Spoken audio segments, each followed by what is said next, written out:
two hats I'm wearing today. So as Gareth mentioned, I am the network technical head, formerly known as the professional head for drainage and lineside, otherwise known as OFTRA. That's what I've been for the last 8 years. But I'm also the new incoming president. I'm sorry, I'm just enamored by the actual medallion. And I'll be showing everybody else, and it's just really cool. So if you want to have a come look at it, it is really cool what's actually on the front of it and on the back of it. I had never realized that. But to hold something in your hand that's 140 years old or representing 140 years of railway engineering as an institute is quite humbling. And I'm very honored to be here as your president for this first year.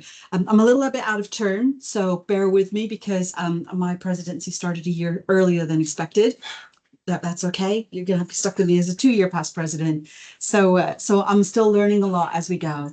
I wanted to talk a little bit about two parts as well. Let me start with the PWI part, and then I'll move towards the STREAMS and drainage part and drainage lineside part. So PWI is 140 years old. One of the big things that we're doing in the institution is about trying to get 140 professionally registered engineers. I mean, that's amazing. That could be iEng, TechEng, CEng. So if you can sponsor someone who's looking to get that accreditation, please, we encourage you to be sponsors. I just saw something like 52,000 years of experience. God, that's a lot. I know it feels like it sometimes too, doesn't it? But that's a lot of experience for us, for some of us who have been in the industry for a while. And then for those that are new in the industry, to be able to have someone to talk to and ask about what our journeys were, what not to do, what to do in that space is very, very helpful as a mentor, as a sponsor. So please, one, if you're thinking about it, do it. And if you've done it, share your experience by being a sponsor or a mentor to someone in that space as well. So that was one thing I wanted to raise there. As the head of drainage and lineside, one of the things that we deal with a lot is trying to understand the impacts of extreme weather and climate change on the railway. And nothing brought that to light more for us in the drainage area than Carmont, which happened 4 years ago Monday. It feels a long time ago, and it doesn't feel like a long time ago. Catastrophic incident on the railway. 3 people lost their lives.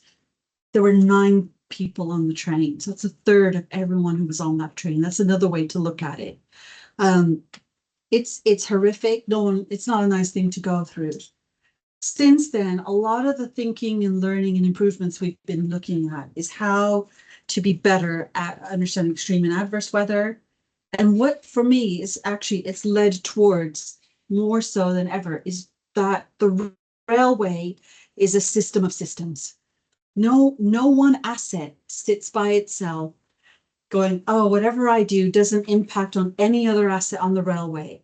All assets interface with some point with other assets and have an impact there. And for me, that means that when we talk about in PWI, what is railway engineering or that sort of community, what does that mean? To me, it means a systems relationship. We could be really, really good at track design. We could be really, really good at drainage design. We could be really, really good at earthworks and electrification. But if we don't talk about how these things knit together in that space, there will be failures. There will be things that still fall apart. And the PWI could be a really fantastic place for us to start having conversations, at least, about how we link, how we can work better together as a system in that space. And then, of course, for me, the other part that comes with that is that by us doing that in the PWI, we become a home for the Railway Engineering Institution. We become the real home for Railway Engineering Institution, which means that people within off-track, people within E&P can start to look towards us as a professional body, as a home, because right now they don't have one. There is no affiliation or place to go really in that space, unless you become really, really specialist. So I'm really excited about what PWI's got what it's got coming in the future.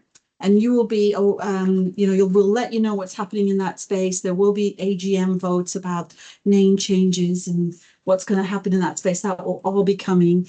It's been a little bit of a hiccup in the way, but we're working on it. I know we're working on it, and hopefully we'll be resolving that soon, and then being able to actually move forward and rebranding to this newer way of saying that actually we are a system and within a system. So that's enough about me. There'll be the next journal will have a little bit more about what else. I'm a civil engineer by background. I have worked in track. I've worked in signaling. I've worked a little bit with OCS, the accent states, so overhead catenary systems, as they call it in the US. OLE over here, worked a little bit in that space, did ticket vending machines, did car parks. I know. Oh, 35 years on the railway, believe it or not. So I've been able to do quite a bit, which is why I'm really passionate. That railway really is a system within systems. So I'm going to stop there and talk to you a little bit about what is STREAMS. So I think Joe brought a quick presentation last year, was it, around what is STREAMS? So STREAMS stands for Strategic Engineering Asset Management System. What does that mean? Basically, the whole idea of STREAMS was when you're a decision maker, forget what asset group you are for a moment. When you're making a decision, you need data. But data is all over the place. If you're an NR, data is all these different systems we've got, be it Ellipse, be it CCIL, be it GeoRenoViewer, be it someone's spreadsheet. It's all over the place. So you're sitting there trying to make a decision on where you want to work next. What is the priority? What is your high risk location? How do you gather information? Where should you do renewal? Where should you do your next maintenance work? And I realized that work that we were doing to create risk models, degradation models, whole life cost model meant I was just creating more places for the decision makers to look for this information. So couldn't we all bring it in one place? Couldn't we align and synchronize information that's in all these various data sources into one place and be able to visualize it in that one-stop shop for the decision maker? And that's in a gist what STREAMS is trying to do. It's trying to be your one-stop shop. And we built it for drainage off the back of Carmont. It was a project that we already had on the books to build.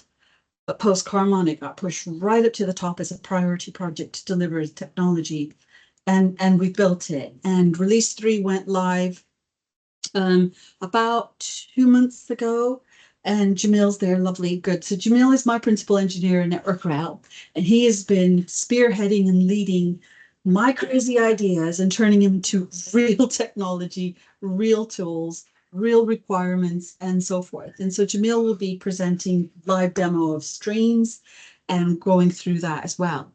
So STREAMS is made up of tankers. There's a couple of things, and in this next sort of 30 minutes or so, because I want to give you time to ask questions as well, there's no way we can show you everything there.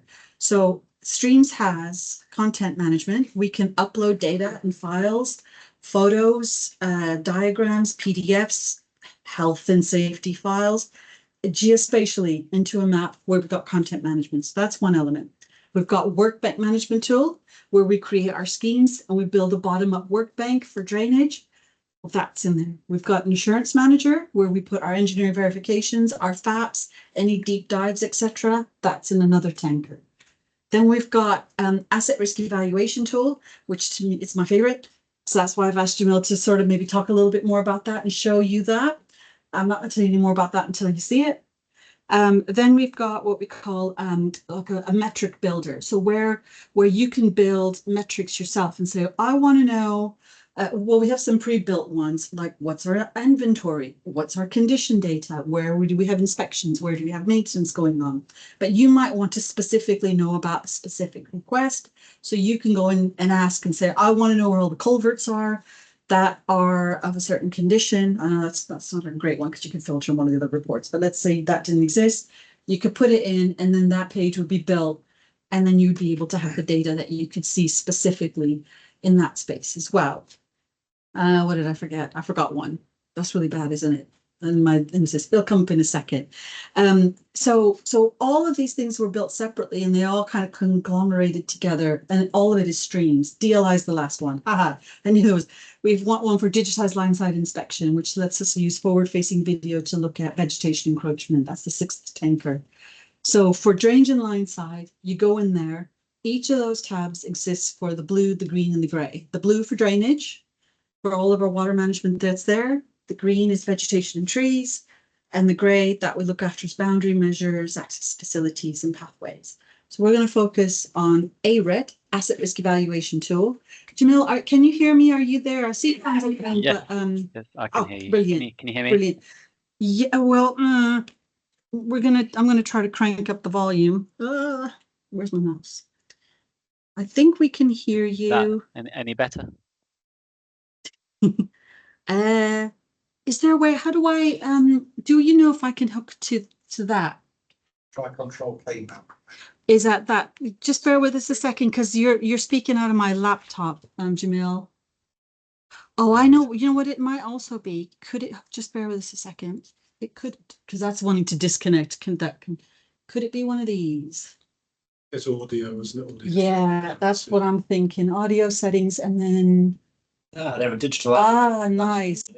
It's like. Try testing that, Jamil. Is that better? Oh, so much better. Yes. Okay. Yes. So We I can don't hear you have on the to shout. TV now. Brilliant. No. Wait, thanks, Would you the no camera rule apply to me as well? Is that right? No, Jamil, you can pop your camera on. That's fine because you're Brilliant, speaking. Yeah. And I'm here to answer questions as well, Jamil, if you want me to help. But it's over to you now. Brilliant. Thank you. Thanks, Mona. And congratulations on formally being elected president. I look forward to seeing the medallions. Oh gosh. I'll just introduce myself. So I thought I'd stick my camera on so you can put a voice to the face. So I'm Jamil Raja, Principal Engineer for Drainage and Lineside. I've been working in the business now 10 years, 9 years for Mona, prior to which I completed a doctorate in climate change and geosynthetics. So I was completely fresh to the railway and thrown straight into asset management and drainage and lineside, and loved it ever since. And for the last 4 or 5 years, we've been working on bringing Mona's vision to life. And you may have heard her describe it before as Minority Report. It's often been quoted and bandied around that the vision was to bring everything in that one scene from Minority Report into one place. There are other movies available, but I thought I'd quote that one. So with no further ado, I'll present my slides. I've only got a couple of slides. I'm just going to give some context. I think Mona's already provided most of the context, but I'll just present an image just to bring it to life a little bit. Please let me know if you can see that okay. Yeah. Brilliant, thank you. So Mona mentioned earlier that what we're presenting today is just asset risk evaluation tool, i.e. the bottom left, one part of the asset life cycle. The tool StrEAMS has been developed to think about it from a cradle to grave perspective. So any decision making right from stage of cradle through to grave, all the tools and data that are needed in that decision making process should be available in StrEAMS. So as an example, asset risk evaluation, the one we're focusing on today, is an in-life tool to make tactical evaluation decisions. So that's around inspection and maintenance.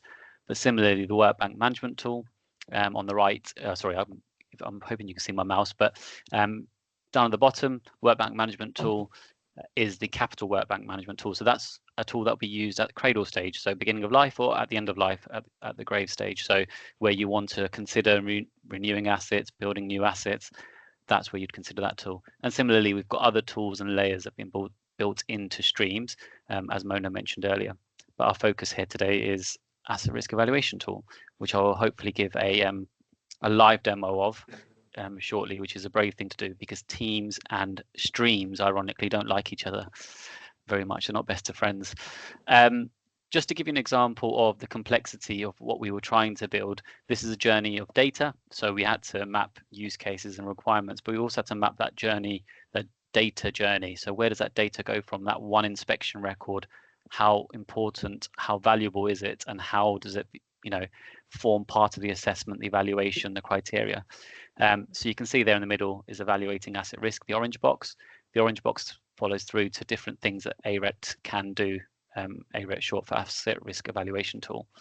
But there's other examples of where different parts of StrEAMS also interact with ARET to get us that data, and how our mobile tool also brings that data in. So I just wanted to pop that slide up. I'm happy to share this slide and the other one in any packs, but it's just to give some context as to the complexity, the journey, and the interactions that we have to think about when we develop these tools. So hopefully I can stop presenting this. And this is where I'll start a live demo. So you could probably see a StrEAMS landing page. Is that appearing? Yeah. Brilliant. Cool. So I'll just pop that on full screen. So there is a bit of a caveat. We had a deployment last night of our final bunch of fixes and releases. So in this tanker in the middle of the performance monitoring, you would normally see some trends and charts, but the team are working hard to fix this issue. And as is with these things, it's a national holiday in India. So the offshore team are all off on a long bank holiday. But what you'd see on this page here is you've got 6 tankers, all with different functionality.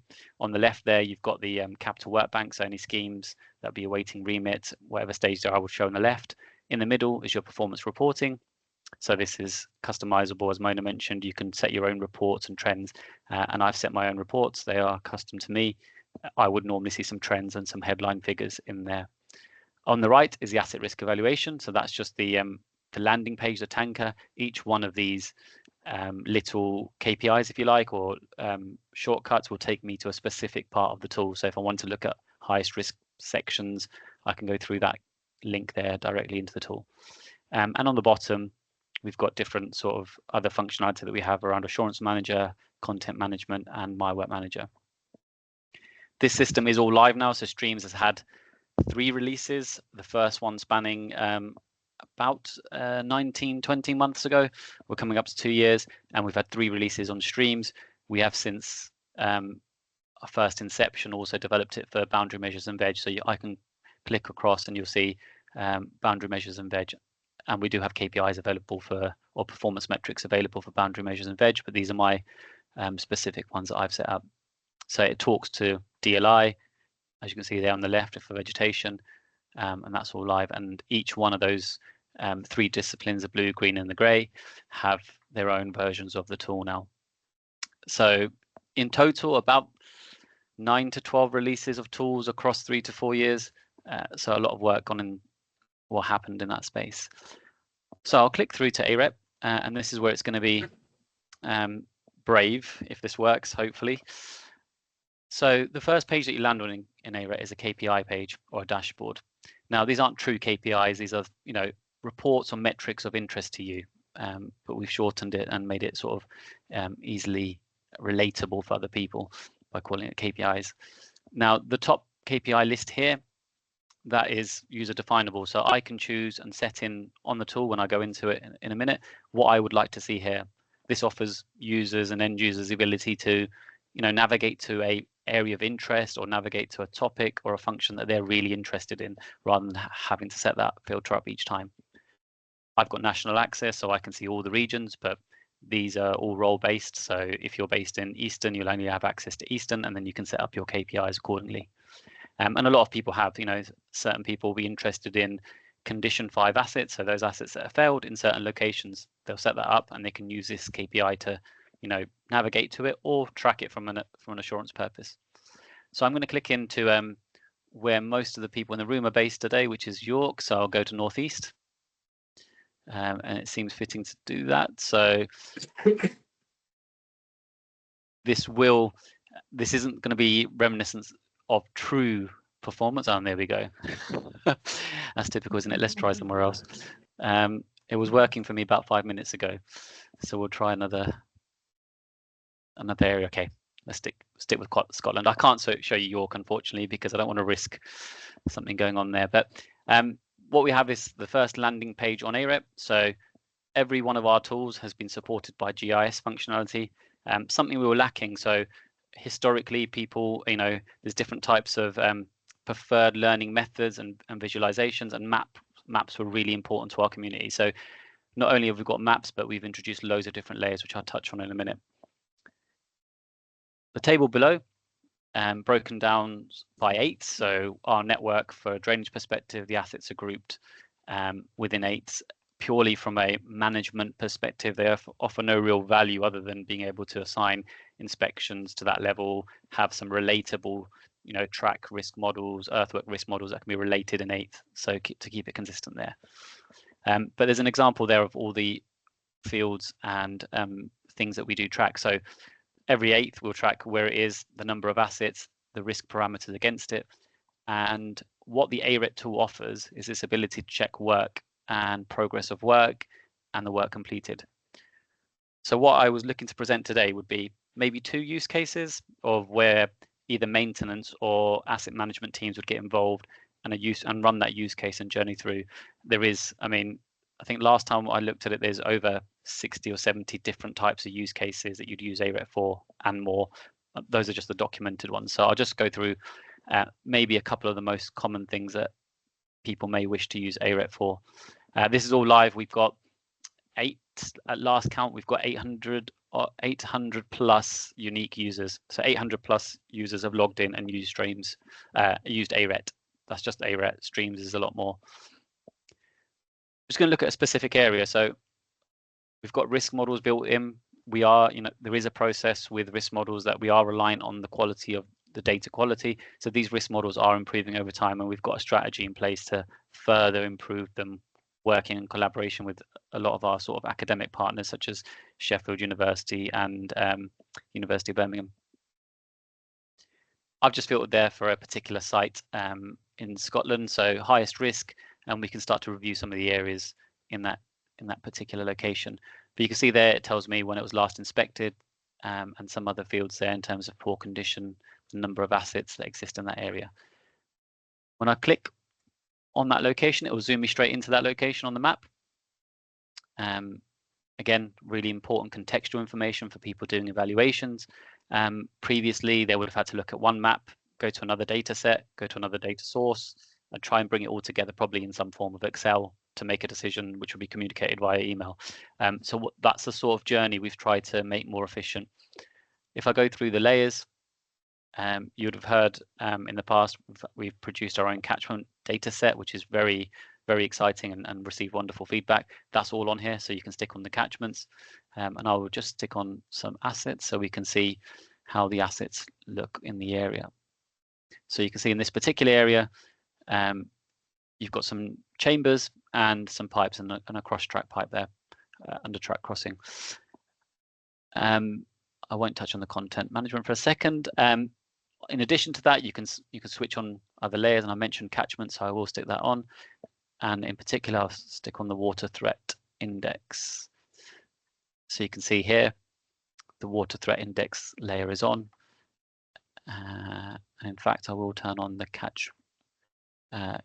the outlets. So you can see there's also catchments in the area and where they outfall into our drainage system. So again, very important information used in evaluations, but works for different use cases. So that particular use case would be for primarily, asset managers who were looking to evaluate the current risk in the area with the outfall points. But you may also use it in maintenance when it's to build up your inspection regimes and maintenance regimes and where the pinch points in your system may be and where the water is inflowing into that system. In addition, we spent a lot of time developing some very sophisticated layers. So we built up a maintenance history layer. Again, this is information that's previously available through Business Objects, which is our reporting platform for Ellipse, our asset inventory. However, seeing it on a map added that extra value of what's the history in the area. So that's a maintenance layer that we can turn on.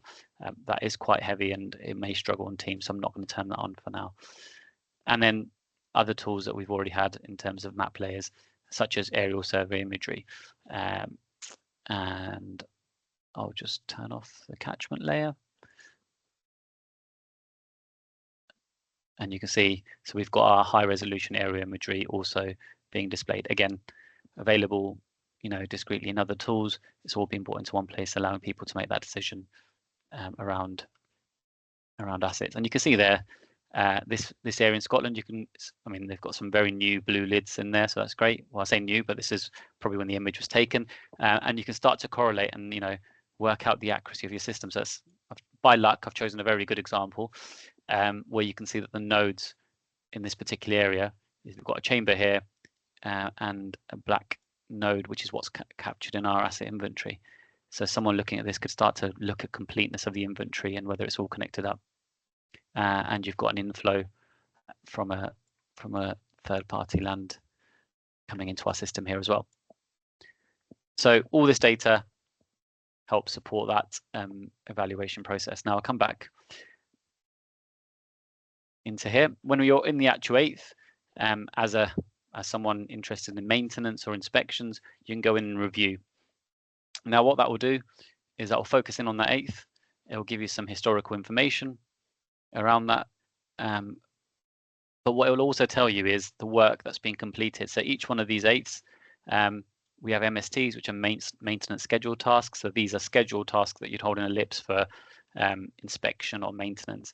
You may also see another abbreviation or an acronym, which is WAIF, which is Works Arising Information Form. This is where work has been raised by someone to be actioned. But in this example here, I can see that there's an MST, maintenance scheduled task, on this particular 8th for a drainage condition inspection. I can go in and I can have a look at the details around that particular task and all the assets underneath it that would be covered under it. Again, this gives us an audit trail, a bit of an assurance to know when the service and structural condition of the asset was updated. Was the MST carried out? Was the job carried out to our satisfaction as asset managers, as maintenance managers? Can we be confident that the actual MST covered the assets it should have? At the top there, you can navigate back to between sections. So I'll just come back to where we were.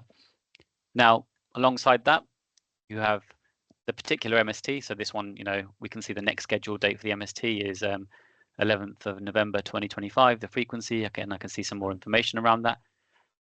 And I can also see a timeline of the work that's been done to date. So any work that's been done, whether it's maintenance or inspection in that area, I can see all the details behind it, and I can click in and see what the outputs of that were, what the status of it currently is. At the bottom, we also have a risk over time graph, which you can filter by the types of events that have occurred. So if you want to look at risk and look at the impact of an inspection or maintenance on the overall risk, then you can do that and have a look at those, and you can zoom out for a specific time period, so you can go out as far as 6 months. At the moment, this is one of the incidents that we were trying to fix last night, so that's why it's showing up as just a line, but it was working previously where you could see the risk change.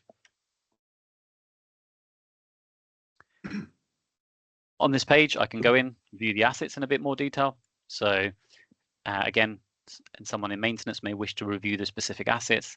They may have expected something to have been inspected. Has it been inspected? What is the current condition? How is it affecting the performance of the system? And you can see at the top here, I've got a customize, so I can switch on the different columns I would like. I can move them around, so I can bring last inspected there, and that will appear on this table, and that will be stored for my own use. So I can see that this particular asset was inspected in 2021. It's next scheduled to be inspected in 2025. So in 4 years' time. Now that's within our standard tolerance. Our minimum requirement is every asset needs to be inspected once every 5 years. However, if I know of or there's known issues in the area, then I may wish to use this tool to review this data and then plan it accordingly. And that plan might be that actually we don't want to wait 4 years to inspect the asset. So in the actual tool itself, we've built the ability for this to talk to our maintenance tool and raise a WAIF. Previously, this would have been done through a communication, an email going out to section planner and planning it in, or through the section manager. But here you can raise a WAIF, and I could put in all the required assets that I want to be inspected, and the type of job. So whether that's a drainage inspection and other jobs that exist there, units required, the work group. So that's who I would like to assign that work to, and the priority codes, and that would all go straight into Ellipse and be planned in. Again, that functionality brings with it so many efficiencies because of previously how you'd have to go to multiple data sets to bring that in and then communicate that. You can all do that now on one system. So that gives you an idea or an example of a use case from a from a maintenance perspective, or from a tactical valuation inspection maintenance perspective, as to how you could use this tool to further review and create tasks around assets that you believe may be high risk. If I come out of that, so I'm back on the 8th level. Now, often we found that there was this need for maintenance staff and people in the DU to want to raise capital schemes, i.e. we've gone out and we've maintained the risk, or we've tried to maintain the risk, maintain the assets cyclically over time and inspected, but it's making no difference. We're still getting the top level event, we're still getting flooding, or there's still a risk of earthwork failure. We think it needs to be renewed. The system capacity is just not enough. We've looked on the catchment model and the system just can't take the amount of water coming in. So from a water management perspective, now this tool now allows people to talk directly to the workbank management tool. So we talked about the workbank management tool, the cradle to grave, that sits at the cradle or the grave stage, end of life or beginning of life. This tool can talk directly to that and say, well, actually, so and so from this team have suggested that this particular scheme should be added to the workbank management tool and our capital workbanks. That link is fantastic because, again, there's an audit trail now and a bit of assurance, so that the RAM team or the principal route engineer team can review that and see that data come into the workbank and say, well, where's it come from? Why? What was the decision at the time? Why did it need to be raised as a capital workbank scheme? All the answers are there rather than having to chase for those answers. I'm not going to suggest that scheme because otherwise somewhere in Scotland will get a scheme suggested by me, and they'll be a bit confused as to why that's happened. Yes, I do. Cool, and I'll come back out of there. Just keeping an eye on time. Another example of what I just touched on. So why is that scheme detail important? Well, whilst one use case was it coming from maintenance to suggest a scheme, the other use case is how aware were maintenance and people inspecting and maintaining an asset that there is a scheme planned in the area. And often there might be a case where you might go and maintain a drainage system, but it's already in the route asset managers or the principal route engineers workbank for renewal in the next year or 6 months. So again, wasted effort, efficiencies lost. So this tool here now also brings in the data back from the WMT tool. So anything sitting in your unconstrained wish list is in here. Anything that's been planned, anything that's in different stages of the remit, all of it will show up here on the scheme status. Now I'll just demonstrate that. So you can see scheme status here. I'll just sort by that just to give you an example. So you can see in Scotland, we've got their unconstrained workbank. So these are all unconstrained schemes. Unconstrained, meaning they haven't been approved. They're sitting there as a wish list. But if I wanted to look for schemes that were approved, we could do that too. Now, we haven't got any in here for Scotland yet because we're still building up their workbank. But you can see different examples of draft schemes, which have just, someone started to think about building a scheme. That's also shown here. So that you've got an example there. If I just go back on the unconstrained and filter.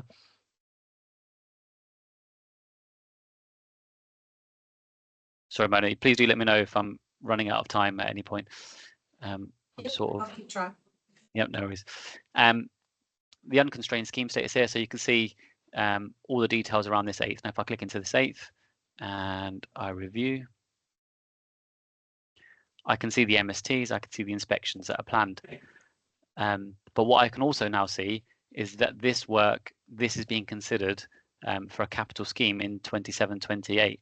So as a user, I can start to plan whether that inspection or maintenance needs to be carried out, or whether it's actually, in fact, maybe a higher frequency of inspection needs to be carried out because this scheme is being considered and this asset or system isn't working, it's failing. So all that data coming in here now allows people to see that from a whole asset lifecycle perspective, whereas previously people, not everywhere, but because of the data constraints and where data sat in different places, you might be very isolated in your approach to asset management and just look at your life cycle, irrespective of the other life cycle phases.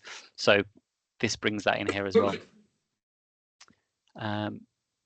And then I just wanted to show a few other things. So I've run through a couple of use cases there, one from a maintenance perspective and one from a sort of an asset management and evaluation perspective. The other thing that I didn't touch on is the link into content management system. So if I'm in here and there's any content of interest to me, or I want to see if there was, when I click on that button, it takes you straight back into what we call CMS, our content management system. Now that will bring up the map again, a different map, but with all the particular, all the documents that may sit under that particular location. So they zoomed in, and in this particular location, I've got no documents, images, or videos. But if there were, they're readily accessible to me.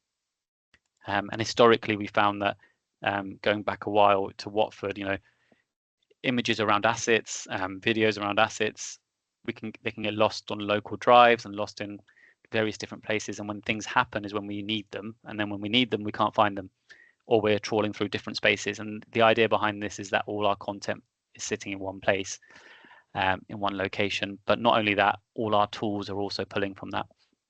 So in this example, this particular example with CMS has been adopted by structures. So the structures discipline are also using CMS, and I believe a few other disciplines have already started using this. And it's also available to all the 3 blue, green, and grey, so the drainage and line side disciplines. There's loads of other functionality in there that I just won't have time to touch on, but you'll see there's different things that we can do in terms of measure, and you can, if you're in a certain location, you can look at the distance, the area, to the extent where you can change the unit of location to various different parameters such as ELR mileage, grid reference, lat long. So it gives the users the ability to also again communicate those different things, and you can export at any point in the map as well, so you can quickly share an image. You've got search functionality at the top, so you can search by different assets, even station names. And I tried that yesterday because I was looking for an example of a recent sort of high risk flooding site. So I searched by station, and I was able to locate that station and then zoom into that area. I mentioned earlier that people can set up KPIs. So the idea behind this was that I've just navigated a few different use cases. The daily user would want to get to those use cases very quickly and efficiently. And the idea behind the KPI builder is that they can set up those KPIs. So there's a number of different fields. They can set their own category and the type of name or whatever they want to see on their front end dashboard. And then they can choose those different fields that they want to be filtered out right from the beginning. So when they click into that KPI, they will come navigate it straight in. So if I just come back out and give you an example. So if I look at these 2,000 plus sites that have got condition 4 or 5 with high risk, that's a KPI that's been set up. I come straight into those sites, and I know, you can see there by the total record, it's all filtered out, and I can work from there. That also gives people navigation ease. So as you saw there, I was going back and forward between pages. This will always stay as a default then. So I can go in, do my evaluation, review assets, review risk, and then go back to the page, the last page, which would be this page. So I'm not losing that information. So that's the benefit of having that KPI builder in there. Jamil, I'm going to stop you for a second now. Is that right? Yes. Yeah. Yep. Yeah. I just want to give enough time for people to ask questions as well. Okay. No worries. Yeah. Was there anything else that you wanted to show before I stop you? No, that's fine. No, thank you. Yeah, I've covered Okay. a few use cases. Hopefully that was useful in terms of giving an idea of what AREC can do. Definitely, and there's so much more. There's so much functionality within StrEAMS as well that again we'd be here all night if we start showing lots of different things. The key things to know, I think, in what we learned is garbage in equals garbage out. So first thing we got is, oh, that's not my highest risk location. That's not right. And then we're like, well, you're missing condition data, or your condition data is way out, or you don't, and then that skews the risk model, which then leads to something that's high risk. If you don't have condition data, we've had to assume worst case. So there's that sort of stuff as well. So there's that bit. And I think the other thing that's quite powerful with this is every night it's updated. So it's pulling live data from Ellipse, from all of the data sources it's linked to. And so as our inspectors out on site collecting condition data and updating the information, we're getting new information in all the time, which is brilliant. The inventory from drainage has gone from 220,000 assets to 523,000 assets. We think we've got about 90 to 95% of our inventory complete. And that's a Watford recommendation, not even a Carmont recommendation. So it's taken a while, 2017 to 2024 to finish that, but it's there and it's keeping it up to date as well. While we built it for drainage and line side, I'm so keen we've shared it with ENP, electrification plant, saying for your overhead line, very similar link and node system. I'd love to be able to show it to track and show them what can be done as well. So because while we showed you for drainage, I think every asset group would want to know and use functionality that's created here. It's not bespoke specifically for drainage, but that's sort of the pitch there. Do you have any questions, or is there anything that you wanted to sort of dive in deeper, or is there? Oh, Just answer. It was a very simple first question. Is it linked to JBA for the earthworks I scoring? think it is. Is that right, Jamil? We do pull the JBA, EACB, EHC data. Yeah, that's right. JBA data comes into the Azure Data Mart as well, so we just pull from that. So yes. Yeah, can we jump back? Just, have you presented it to track teams to show its functionality? Because it does pull all the data together, so. Yeah, it's literally time. I'm trying to get some time with Dave Webb. Yeah. I want to. For my sins, I built TRS. Oh yeah, been there, done that for a while. This is like way next evolution. Remember those days? Yes, remember those days. It's about to fall over. Isn't Yeah. it? But this just brings geospatial mapping, polygons, so much. It's just, yeah. And because it links to ellipse, it won't be that, well, she says, it shouldn't be that difficult to just go there and reconfigure for track or signaling or electrification. But that's what we'd like to be able to show. Wasn't the intent, but absolutely. Can I go to you next? Yes. I saw something called Earthwork Marsh and Earthwork Marsh score. I Oh, was wondering what that was. Jamil, was there an Earthwork Marsh? And Yeah, an Earthwork Marsh score. Was that Yeah, on so, the ARET? Yeah. Yes, it was. Yeah, sorry. That's one of the parent asset indicators that we capture in a defect inspection. So when walking the 8th, we have two types of inspections: a defect and a condition inspection. The defect is the overarching, sort of more general inspection where we look for different factors and attributes. And Earthwork Marsh is one of those. So our inspectors, we just do you see vegetation growing in the forefoot? Do you see ponding in the toe? It's nothing scientific other than what the inspector says, and they'll capture that, and then we bring that through this way. What we don't do yet is share that with earthworks, though, do we? We don't go the other way. Yeah. One step at a time, and show me the money. Yeah. Sorry, going back. The challenge with any so now there's been quite a bit of time of this being in service. The challenge with any asset management tool is that it becomes a tool that sits on top of all the other tools that you just can't quite get rid of. Obviously, the advantage of StrEAMS is that it isn't necessarily superseding, it's kind of pulling them in. Are there any sources of data that you haven't managed to stitch into StrEAMS, and are any challenges with that and any plans to resolve those? Yes, there's always data sets that we have. Funding is limited to what sort of APIs we could build. So I would like to look at competency. I would like to link into Oracle and start to bring in competency dashboards for the drainage and line side and align them to our frameworks. That's there. The other bit that we want to do more of is we've got a workbank management tool. We don't really have the deferred renewal assessment part quite built in there yet. So that's something else that we would like to be able to build in through. We haven't even touched upon with finance yet how we're going to work on cost and volume.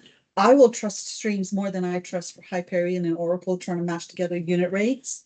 So we have, because we're building from the bottom up. Yeah. We know exactly the components that are in the scheme, and actually there's unit rates that you can apply to install it, renewing a catch pit, refurbing a catch pit, etc. And you can start to build up your quantity of materials, bill of materials, working upwards. At the moment, we sort of say the scheme costs this much, and this is how much volume you did. Divide the two together, and that's your unit rate. That's not helpful. And ORR are always saying to me, is it good, bad? And I'm like, I don't know. So the detail here, we need to go. But as Jamil mentioned, for example, we're still getting the workbank uploaded in the back. Okay. Yeah. So while StrEAMS went live, we did the assurance pack bit first, and then the more complicated stuff like workbank management tool and scenario optimization, which is, again, if I come back again, I'll show you I'll ask Jamil to show you that, where you can do optimization of different scenarios. That's still getting loaded with more information as we go kind of route by route and support the teams in understanding what it is that we do. Yes, there's always data sources, you know, flood risk mapping, yeah, all that stuff. Yeah. I'll go Louise and then Claire. Yeah. So you said sort of garbage in, garbage out for the data. And is it now to a point where you filter by high risk assets? People like, yeah, I agree with that. I think those are the areas I'm most concerned about. Not yet. So one of the assurance reports can show what the condition data is for assets.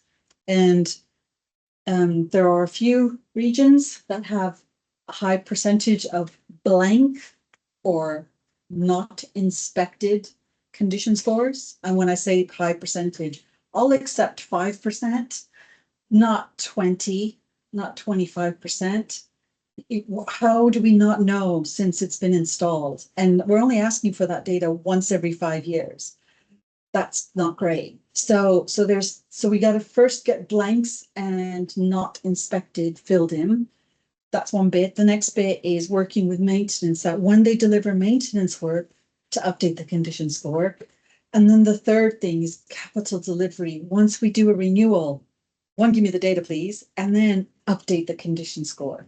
So constantly, the condition data is the lifeblood of all of our decision support tools. So I'm just on a campaign mission now to just say, you know what, maintenance, give yourself credit once you do work. Capital delivery, give yourself credit once you do work. Let's start seeing condition data shift. So that's the challenge. Once we start doing that, then we can get people going, yeah, no, I believe it. But at the moment, they're like, that's not right. And I'm like, well, let's just have a look at the data in the A, and then, oh, okay. Yeah. What's the barrier to getting people to update it? Is it just because they're not used to it, or is it a lot. I don't. So maintenance are absolutely, once they understand, like if I go to a depot, and I've been to Sheffield, for example, and I show them the data, and we share this with the ORR, and we say, look, and then the guys and gals go, well, oh, I didn't know you use that. All of a sudden, I've put value on the work that they're doing. It's not just, yes, condition inspection is not just busy work. We use that information. So one is getting the message out that it's important. And then I think once they recognize that it is important, they're the first means of control of my VOTI inspections, first means of control. That's so important. So one, competency, giving them the training, what it is that they're looking for. And secondly, giving them tools like my work that work faster to collect the data.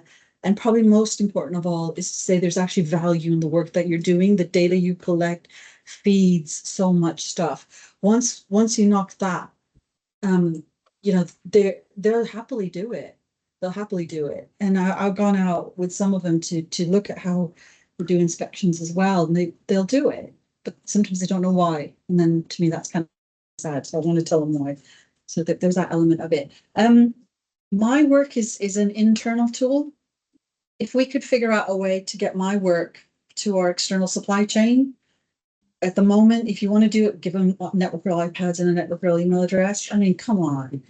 But if we could figure out how we can create user groups for our supply chain who deliver work for us and get them to start, we can build our as-built in my work, and it will show up in that my work manager, and the asset engineers and the section managers can just review it on a map and go, yep, accept it, and it goes to Ellipse, just like that.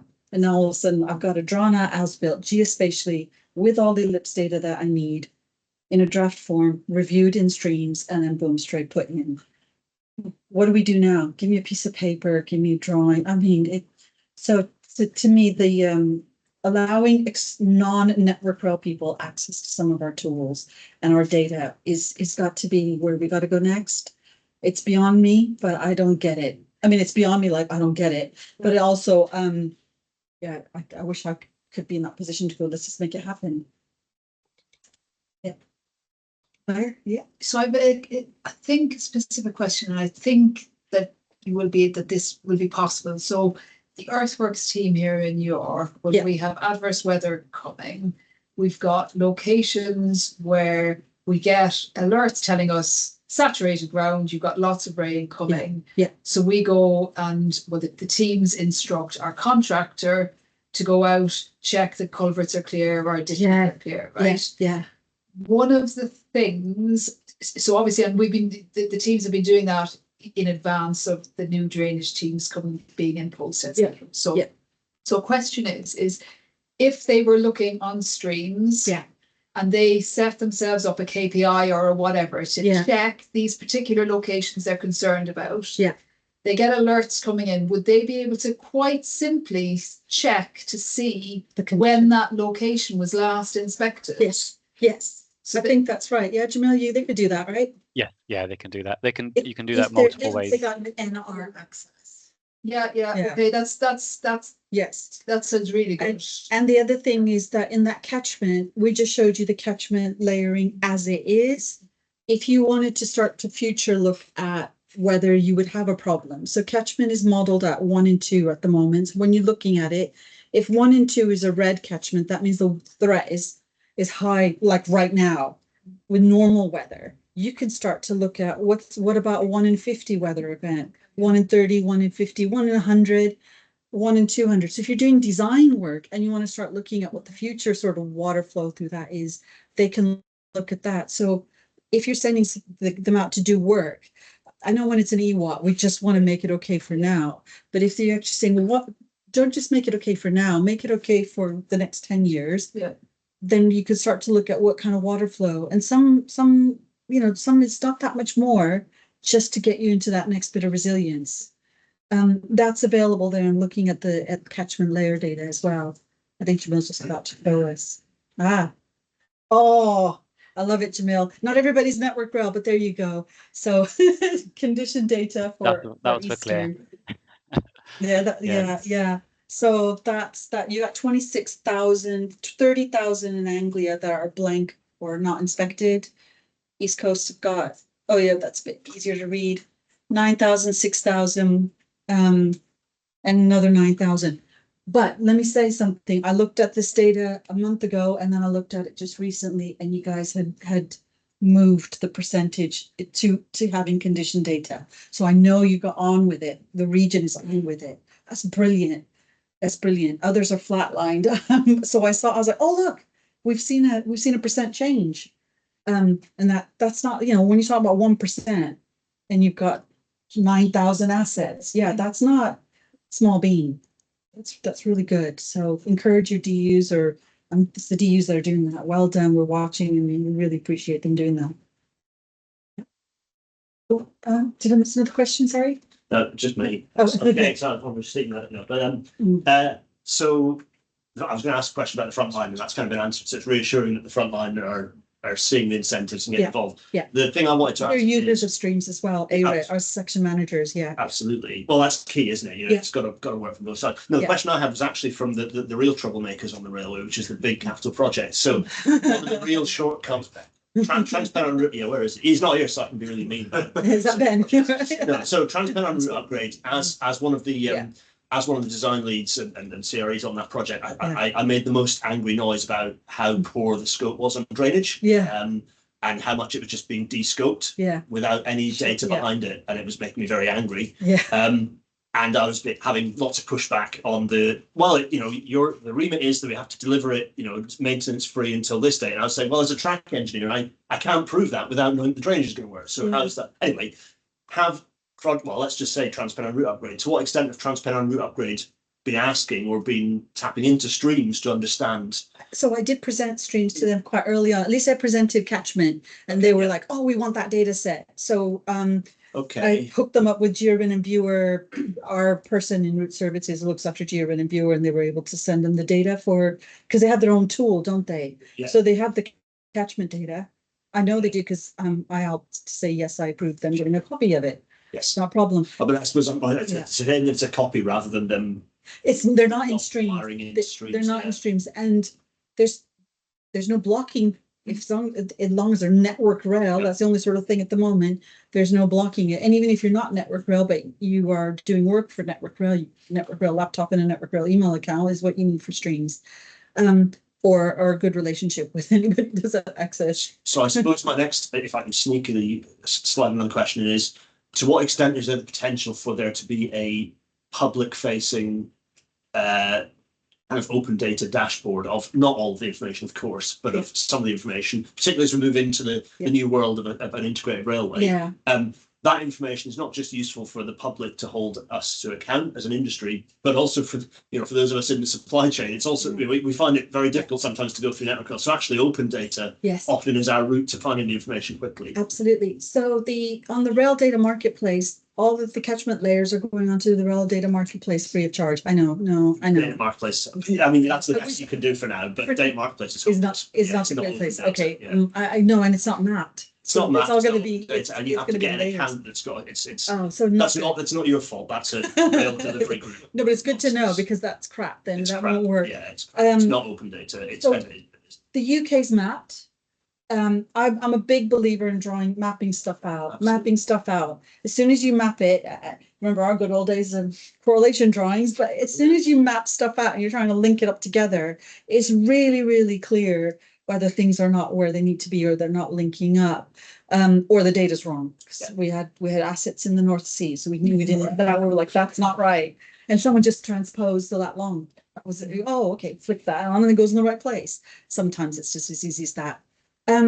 If we could future-proof it, why not? Why would we not allow our design partners, our construction partners to be able to have the access to the data that we have, especially if in the world of where we can say, well, I'm making decisions. You're not going to break it. I know who you are who's logging in. You're not going to delete my workbank because I'll know who it is. One of the hardest things to understand on a section of railway is what is the work planned here by earthworks, by drainage. So as a design, from a design perspective, it's like, I have no idea, and often the project engineer finds it very difficult to actually source that information. So my next challenge is we built it for drainage, but drainage designs and drainage schemes in Network Rail are delivered under three wings of the three wings. That's a weird bird. Under three sections of the railway, right? So I've got track doing track drainage.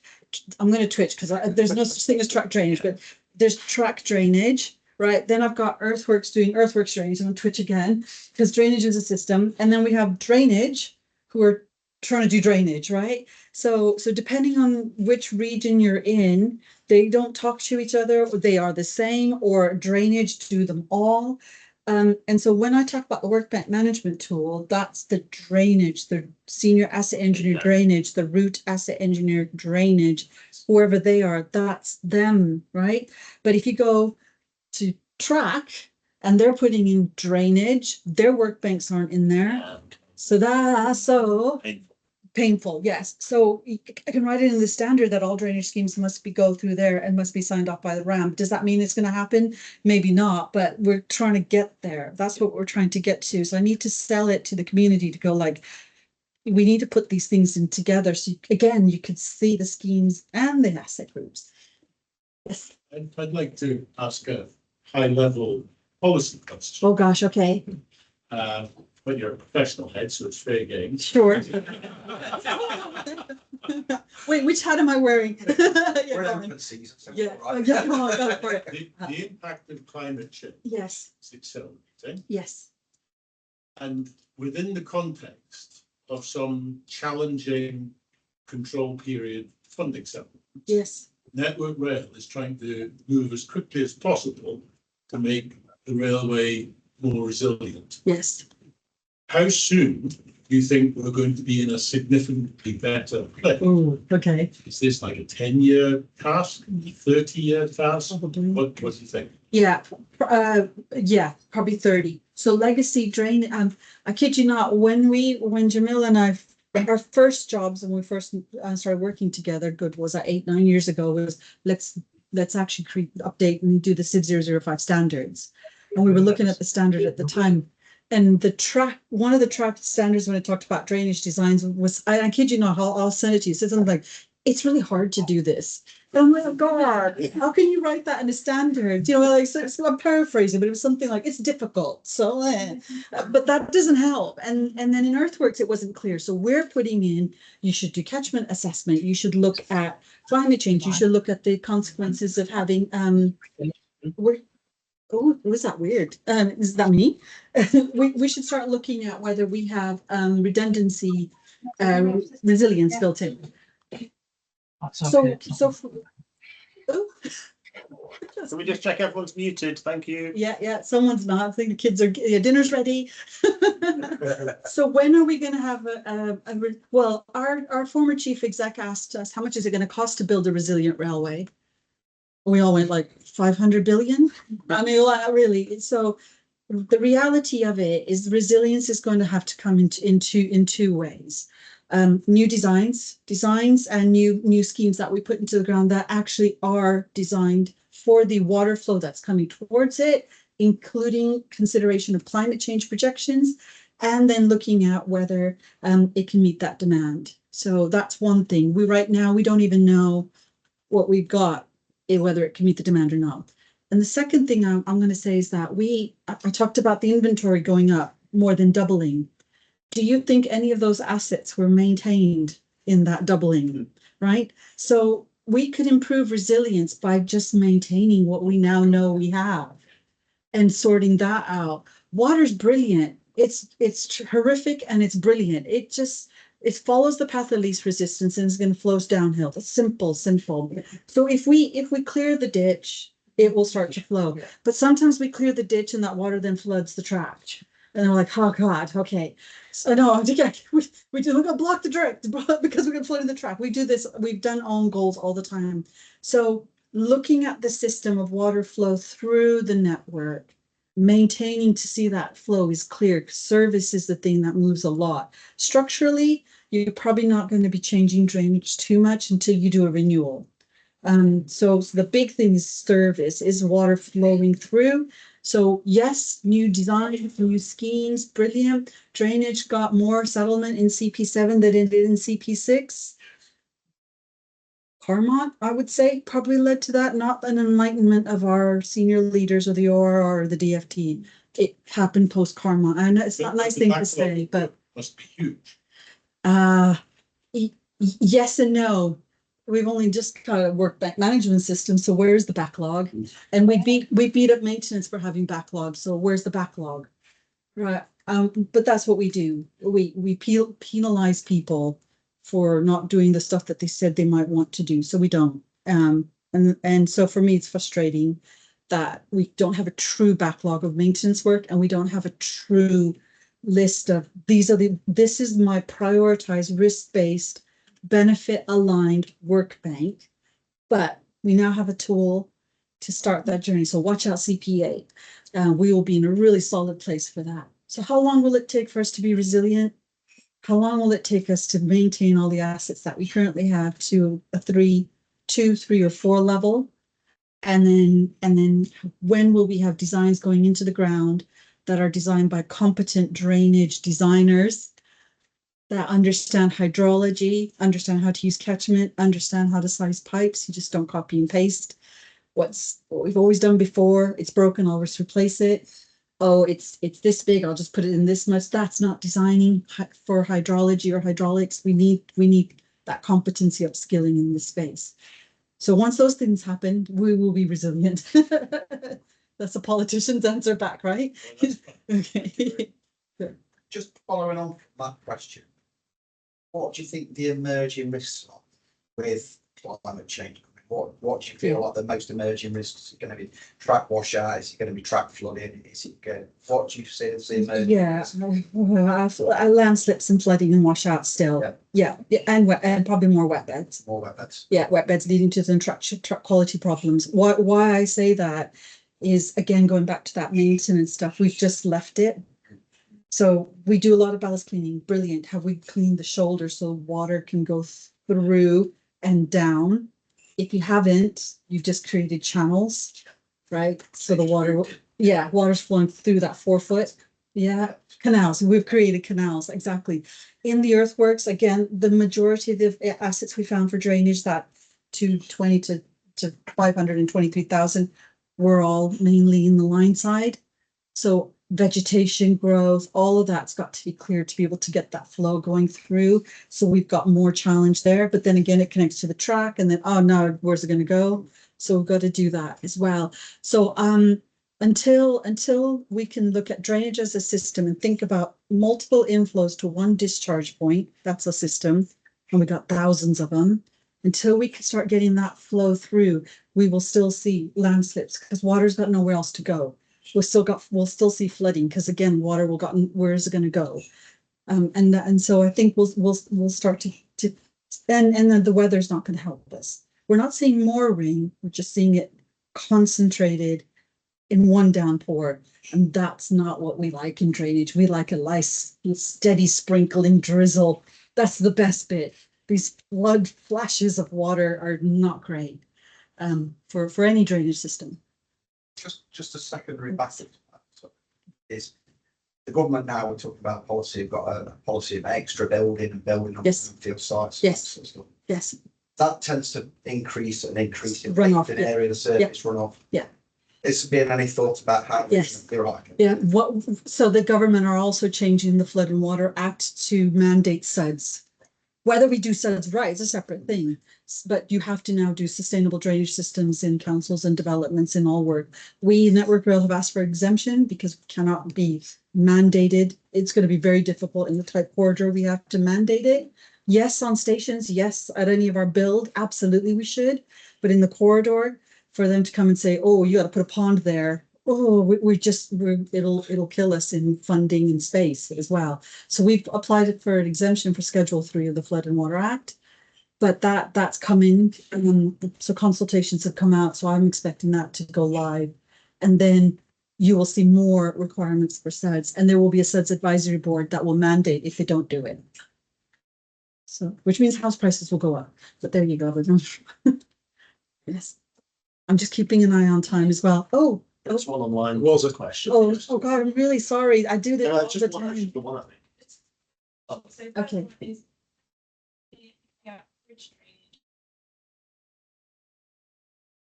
drainage. Yes and no. Yes and no. So what do you mean by bridge drainage? Are we talking about, I don't know who asked the question, so I don't know who to look at.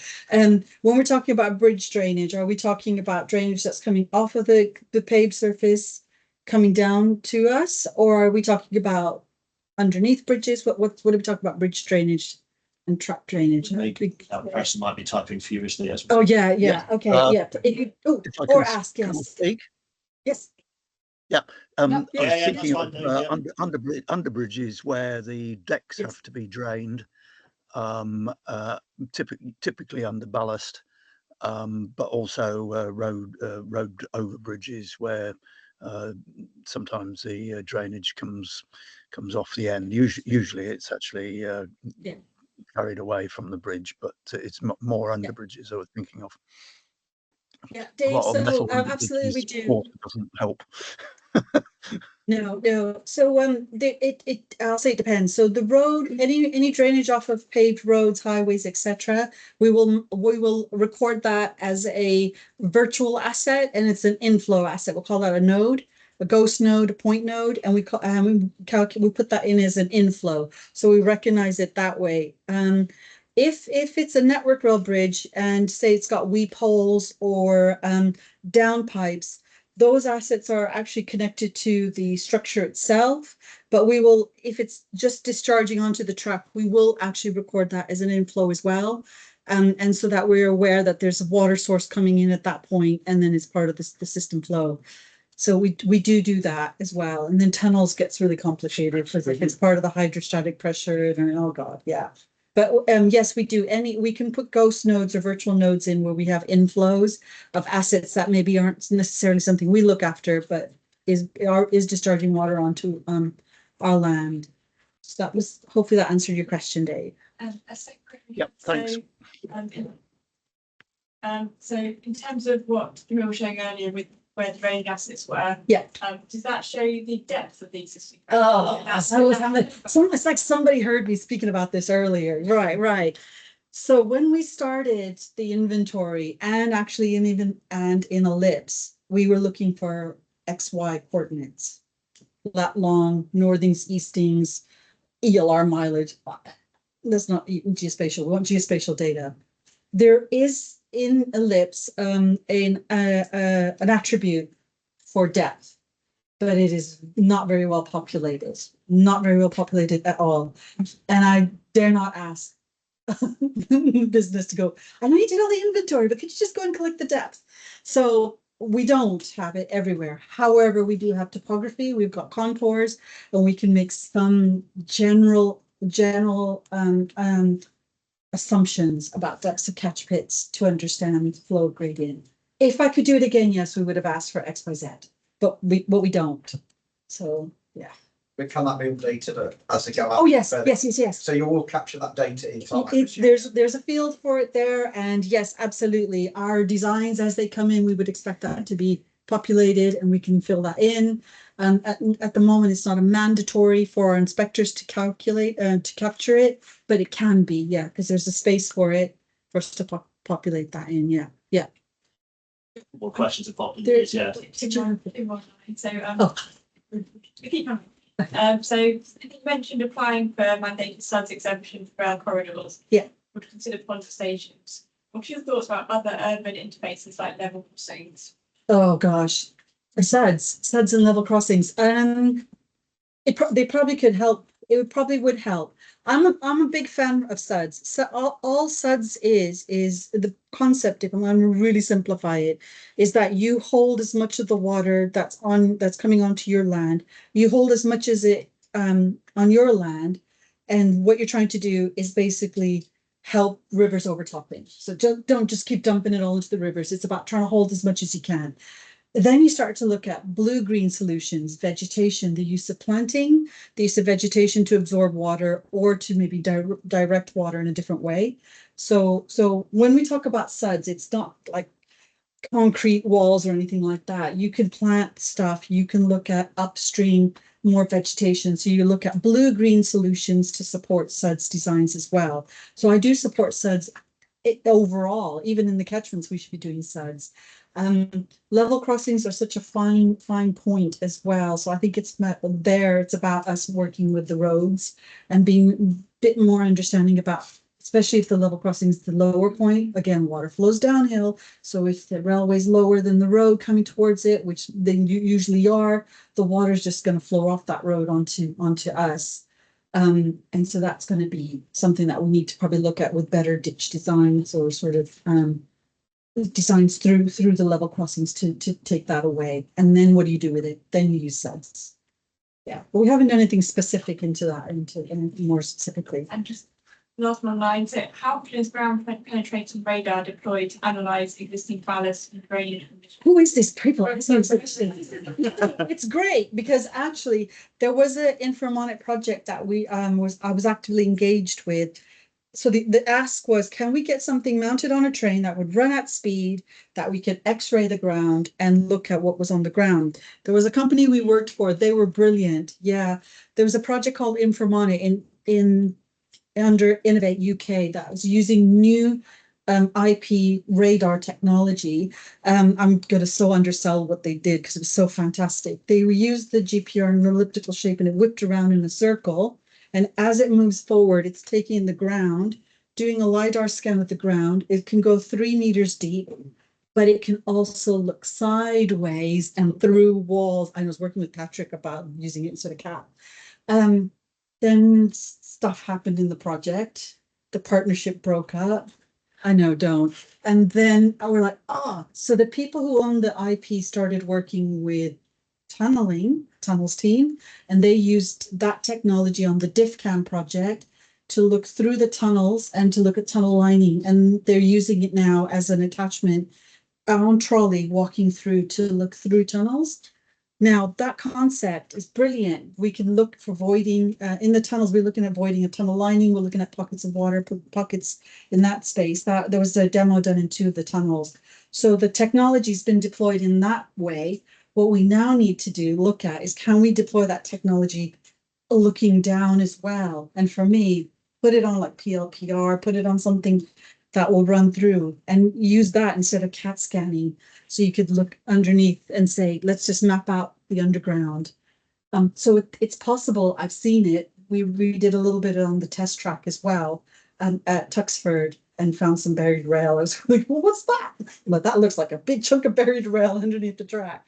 But Is this something different from just a multi-channel GPR? That's what they used. The multi-GPR array was the project that they were looking at that for highways and roads, just looking down.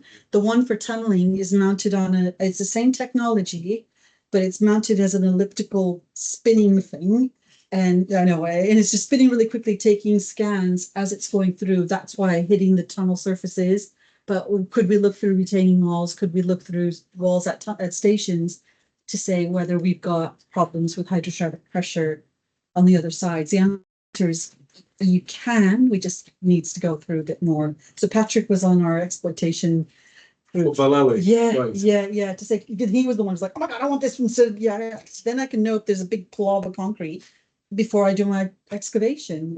So the concept was great. It just unfortunately needed a bit more support from, especially from a bigger plant company who would say, yeah, we could attach that to our existing kit.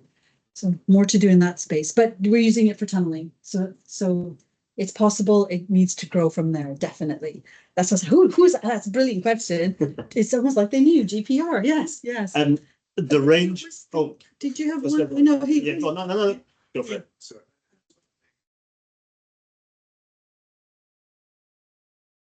Yes. The yes. Leaves Network Rail. Yes. Has historically perhaps gone great off our land. Yeah. How are we dealing with that interaction? Thinking of things like where we have, I suppose you call it grandfather rights, where dear Thames Water, thanks very much, have all this water because it's coming out of Belsize and it's going into your shoulder and it's your problem. Similarly, again, under bridge discharge into local authority drainage systems and highways.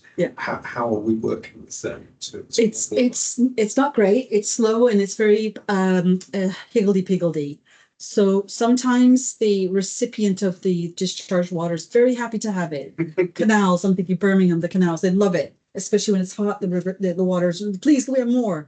And then you got the flip side where the Rivers and Canal Trust are going, oh, sorry, you can discharge £10,000 a year, please. And you're like, wait, but you just said over there you wanted more. So it's really higgledy-piggledy.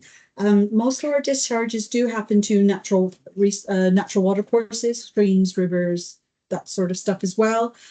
We also do take water from others as well. So we've got water utilities that are dumping them to us as well. So it's not as great as it should be. The discharges, consents, etc. in that space isn't at the level we need it to be, which is probably another reason to get SUDS involved to kind of slow some of that down. And no one's asked me about water quality as well. Let's just pretend we don't exactly. Yeah.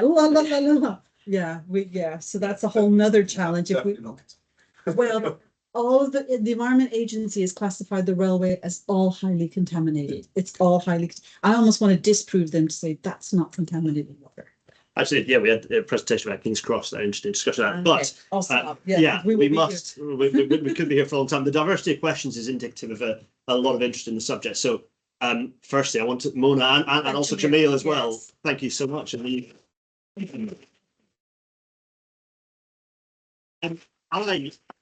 I have before me all the dates of things coming up, and we have a very busy upcoming series of sessions. So firstly, over in Leeds on the 3rd of September, we've got James Hodge back in to talk about, so James was last talking about double junctions. He's now going to be talking about how you deploy some of that, rediscovering how you actually build a railway, not that's easy for us, but that does the right thing for passenger and freight, how you actually deploy that to build a railway around a timetable. In this case, I know I bad-mouthed it, but in this case, transparent route upgrades. So that'll be really interesting. 3rd of September over in Leeds. That should be really, really good. Definitely join that in person if you can, but also online. On the 5th of September, we have a site visit to the Trackwork Mall Factory, Trackworks Sleeper Factory, which should be very interesting for everyone. A site visit at Doncaster. So that you can find details. Basically, email Ben at Yorkshire@thepwi.org to get all the information about how you attend that. That should be very interesting. This kind of custom facility there next to the depot. So that's very interesting. 19th of September is a presentation here by Rob Sellers and Tim George and James Wright. 3 speakers. we thought we were lucky tonight with two. Talking about Goole Springbridge. That should be very good. Oh, suddenly there's all new moves around. Yeah. How in the hell you do anything with Goole Swingbridge? Yeah, so that should be very interesting. That's the 19th of September here. So that's the usual, that's our usual third Thursday of the month spot. And then on the 15th of October, I mean, is that now?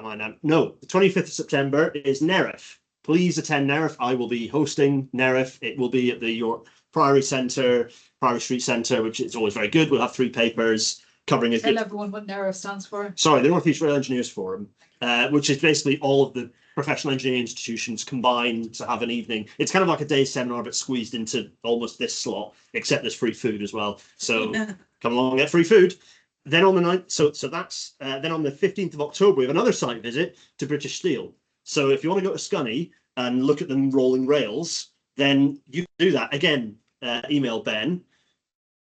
That's the 15th of October. The 17th of October, we're back here again for what I'm going to be quite excited about, which is the museum are coming to talk to us about Vision 2025 and their expanded role for the museum really being the heart of and the home of railway history kind of globally. So we're going to have some interesting, but a lot of it's also about what a full-size fiddle yard looks like for the railway modelers out there, because they basically talk about how on earth they moved all their trains around with very limited track and with a little battery shunter. So that's very good. And then November, we're in Leeds again, talking. We've got James Barlow joining us, chief engineer from the Keighley and West Valley Railway, the one from Railway Children, talking about renewing a really interesting little underbridge, which looks like chaos. Yes, it should be very interesting. So absolutely join that. That's the end of my list of plugs, but it's giving you an idea. There's a lot between now and the end of the year, and a lot of really interesting stuff that I'm keen for everyone to be at. We will be. There might be some of us going. I'm not. I'm running back to relieve my wife of baby duties, but. Hopefully there'll be some people go to the pub afterwards. So if people want to go and have a drink, Louise is nodding, so that's good. There'll be some people there.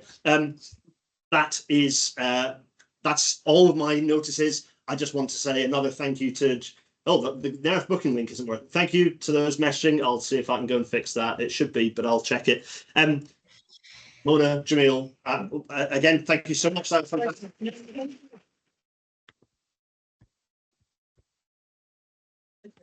That's very good. That's yeah. Thank you. We need to reset the room, I guess. So.